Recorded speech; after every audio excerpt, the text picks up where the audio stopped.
What's good, Detroit Sports Nation? I am Eric Vincent, your host here at the DSN News Desk. Thank you for being here. We appreciate your time and support. And if you can tell by the smile on my face, you know it's Victory Formation Sunday for the Detroit Lions, baby. And boy, am I happy to be feeling in this mood. After the horrible game that we had to witness last week against the Panthers, after fumbling away the chokehold that they had on a playoff opportunity, it's at least great to finally see the Lions snap back and get a huge victory against a much-needed division rival. Man, this is fun to see. The Lions really took control of the game from really the first quarter. The Bears scored 10 points out the gate, but didn't score in the rest of the game after that. 41-10 was the final score. Lions put up 17 points in the second quarter and really didn't look back after that. They got a lot of pressure on Justin Fields.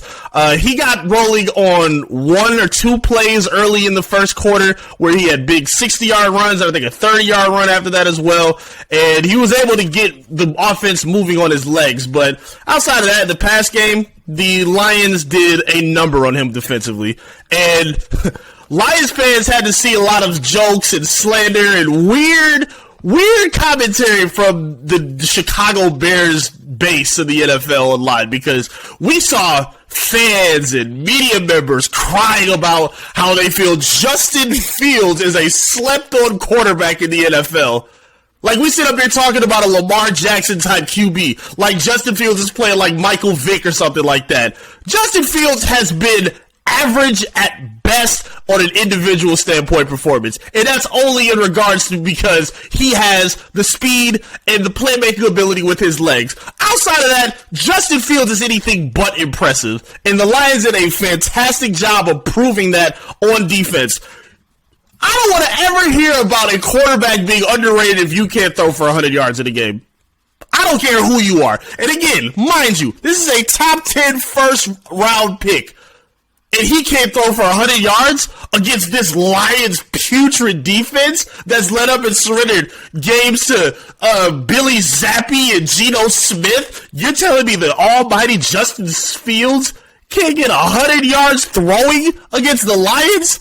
I don't ever want to hear about Justin Fields again. I'm so happy the Lions swept the Bears out. This makes me feel so good. Hearing all that nonsense, seeing Bears Twitter post that last time we played the Lions video where it's the big run by Justin Fields, which is good. They got that play in their media folder, because if they had to get a play where he was throwing the ball, it's not a whole lot for you to really go off of for Justin Fields. And the Lions made him look exactly what he is, which is not that impressive. So shout out to the Lions defense for what they did. I love the way that they showed up, especially with how the game started off. They, made a few little mistakes here, but they capitalized with the strength, the budding strength of their defensive unit, which is their defensive linemen.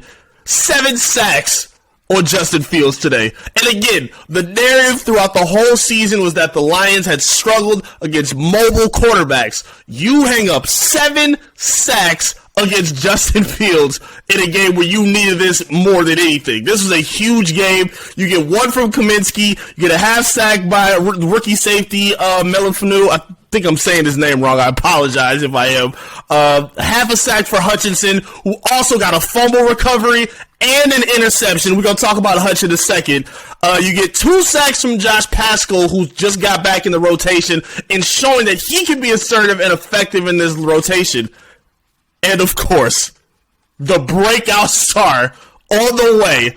This dude looking like the best defender in his class, and by God, he's a 6th-round pick. James Houston, 3 sacks today, 9 on the year. Sorry, 8 on the year now officially. This dude has been unbelievable. And again, I'm so upset he hasn't been able to play the whole season, because if we got to see a full spread of James Houston, who knows to say that he couldn't be at 10 sacks right now? Who knows?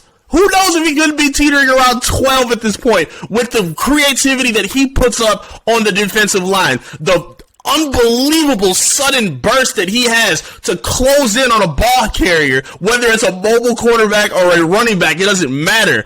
And then even the other play that he's been making, just They're unpredictable and uncoachable, it seems like. He drops back into coverage on his third sack. He drops back into coverage. He sheds the tight end who bumps him.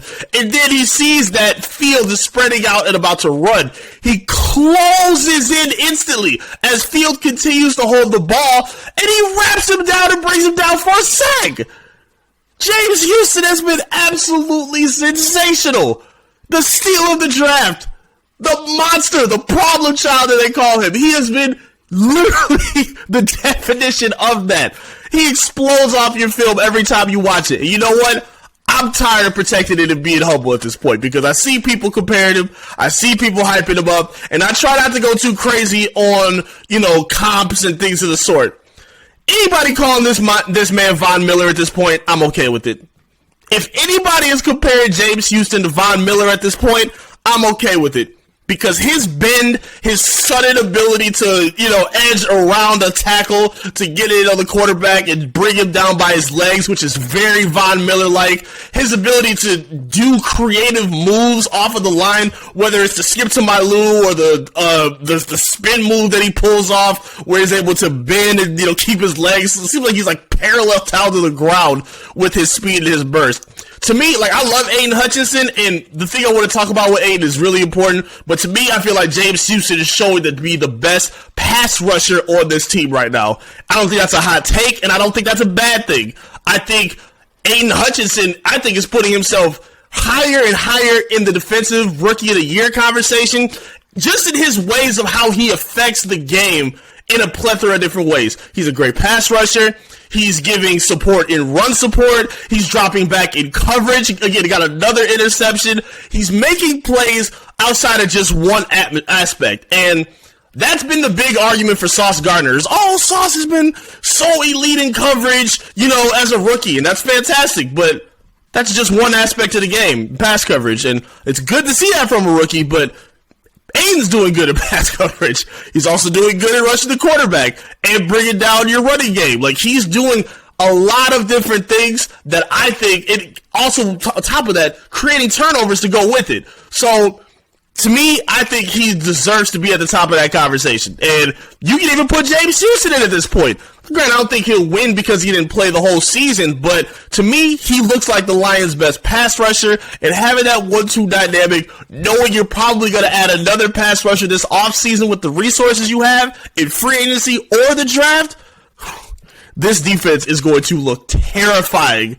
sooner than later. In 2 years, you may be looking at a top 10 defense if this team continues to grow at the rate that we think it will.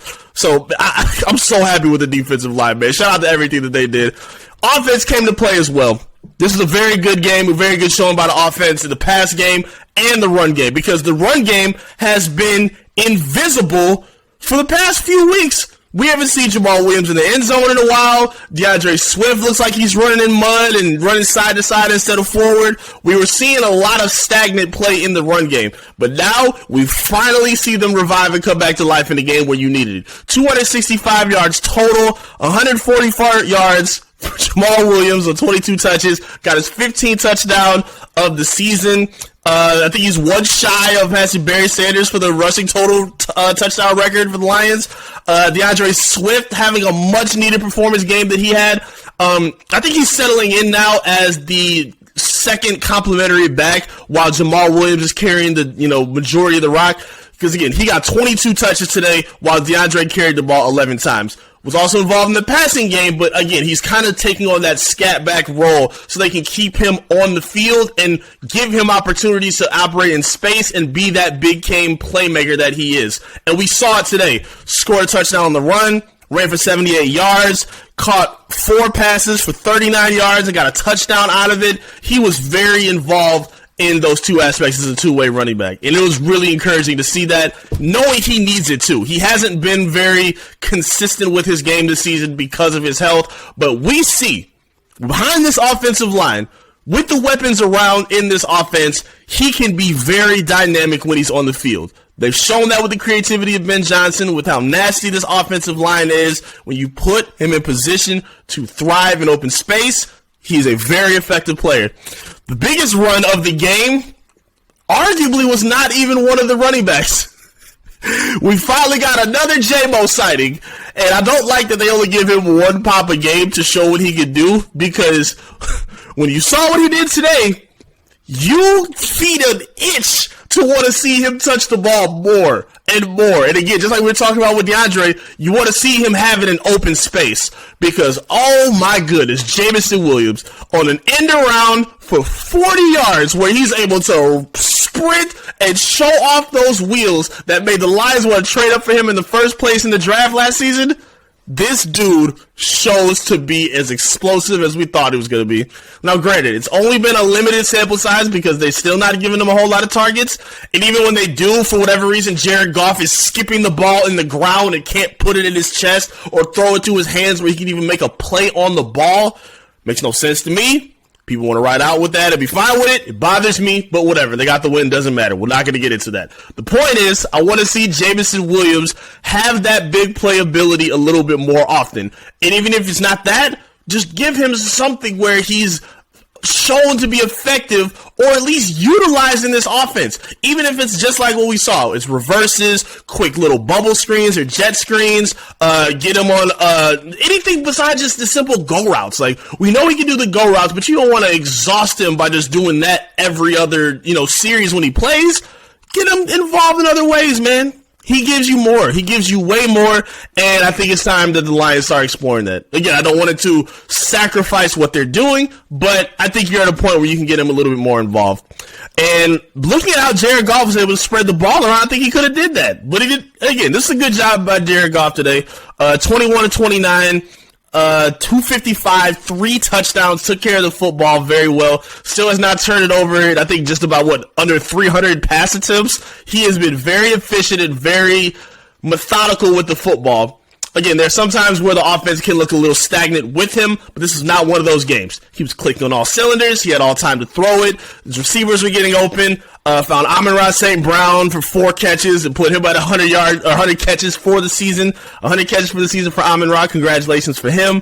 Was able to find Brock Wright twice in the end zone as an effective red zone target, which is unbelievable because, they just had TJ Hawkinson, and man, he was a first rounder, and he was supposed to be that guy, but for whatever reason, we're getting a better production out of 3 rookies instead of our first round tight end that we drafted, who was supposed to be this Pro Bowler now for the Vikings. So done with TJ Hawkinson. Thank you, Brock Wright. We appreciate what you did today. Zylstra, who continues to make plays. Mitchell, what they made another catch today for 15 yards. Goff did a really good job of spreading the ball around. This is a game where he had the support of his run game behind him, and you needed that. You don't want him to just be the sole purpose. Like, he threw the ball 29 times today. I'm comfortable with that. If he's throwing between 25 and 30 times, that means the rest of your offense is moving methodically. So if he has to throw 40 times or 50 times, that means you're losing by a lot or your run game is playing bad. And you don't want to be in that kind of a position. So I'm very happy to see that it was a complimentary day for the offense, where the pass game and the run game were working together. So what does this victory mean? Where do we go from here?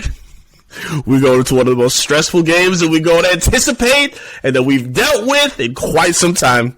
And before we get into that, I want to be clear. Let's be fair, Lions fans.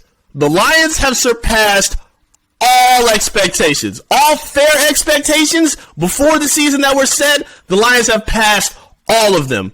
Mine were to see them play meaningful games towards the end of the season. To look like you could be an explosive offense and be a bend but don't break defense. They have shown that. Even outside the record, you have shown that you are able to have that as your identity. And on top of that, you're doing it with your young foundational pieces that are growing every single week. So knowing that, to me, the Lions have surpassed all expectations. Even coming up to this game where we are all excited. This is their first time where they can go above 500 since 2017. This is their first time that they can sweep out Green Bay in meaningful games right now. They just did it with the Bears by sweeping them, and it puts you that much closer in lockstep of getting in a playoff spot. Now, the Lions are going to need some help. They need the Seahawks to lose at least one game. The Seahawks either have to lose today against the Jets or next week against the Rams. One of those two games have to come down to it because the Commanders already lost. So at this point, the Lions are ahead of them in the wild card seeding. But because they lost to the Seahawks, they're tied with them, or not tied with them. If they were tied with them in terms of record, then Seattle would get in because of the tiebreaker in terms of how they beat the Lions early in the season. So they need some help from the Seahawks, which is another reason why I feel like the Lions should be feeling like they're playing with a little bit of house money. Because to me, getting into the playoffs does not define what the Lions have done so far this year. That doesn't define it to me. It's icing on the cake and it's going to look and sound good.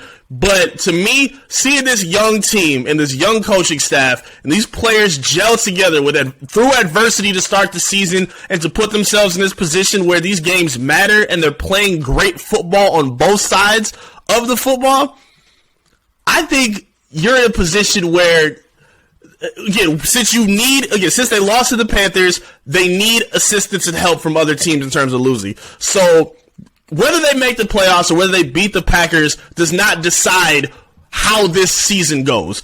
No, we could be setting ourselves up for an SOL type feeling in terms of our expectation and wanting to beat the Packers and put one in the heart of Aaron Rodgers once and for all. We would love that more than anything. I'll drink a whole gallon of this to make it happen, I promise you.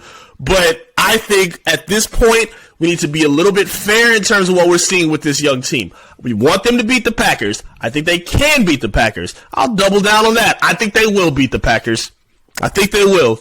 Green Bay's catching a bit of a buzz with their momentum. They're playing well. Their run game's coming alive. Their defense is coming alive. I still think the Lions can beat them. I still think it's possible. I just think it's necessary to say that this young team has surpassed expectation at this point. Now, if they come out and get whopped by 25 points or 28 points, then yeah, we'll have a different conversation. But I think based on what we've seen up to this point, I think the Lions have surpassed expectation. And considering that they now need assistance from other teams, I think it helps me sit back and say, you know what, they're playing with a little bit of house money at this point. They're playing for an identity. They're playing to establish who they want to be into the future. Not necessarily in this playoff push because we don't know if they're going to get there. So to me, it feels like they're establishing their identity heading into the future with the resources you have in the draft, with free agency money that you have to deal with, and foundation players that are young and fit the nature and the identity of this city and of this team. I think that's important to keep in mind in this game. We all excited. We want to put the stake in the heart of Green Bay. We want to put them down just for good. I know. But it's important to keep that in mind as well. It's important to keep in mind where this team is going and where this franchise is. It's important to separate your hopes for the franchise in terms of our history as Lions fans and what we're seeing with this young team that has already passed expectations for the season. That's how I look at it, and I hope you guys see it the same way. But I want to hear from you, so talk to me in the comment section. I'd love to hear your thoughts about the game, your thoughts heading into next week against the Packers. Where do you think the Lions are this season, and what do you think is going to be the conclusion of the year? I want to hear from you in the comment section. Make sure you like the video as well and subscribe to the channel as we ramp up on our way to 6,000 subscribers on our YouTube page. Help us make that happen. We would really appreciate it. Make sure you locking in on our social media as well. Facebook, Twitter, Instagram, TikTok, all of the above. Search and follow Detroit Sports Nation and lock in with me as well at I am Eric Vincent. Thank you all so much for being here. I appreciate your support. We'll be unpacking more of the Lions game tomorrow on Beyond the Box at 7 o'clock with me and AJ Riley. We'll also be talking some Michigan football and plenty more NFL coverage in the making as well. Make sure you're tapping in Monday at 7 o'clock with me and AJ. Thank you guys so much for being here. I really appreciate your time. It's Victory Formation, man. Victory Formation. I hope you feel as good as I am. And I'll see you again soon as we right back with another update from the DSN News Desk. Peace.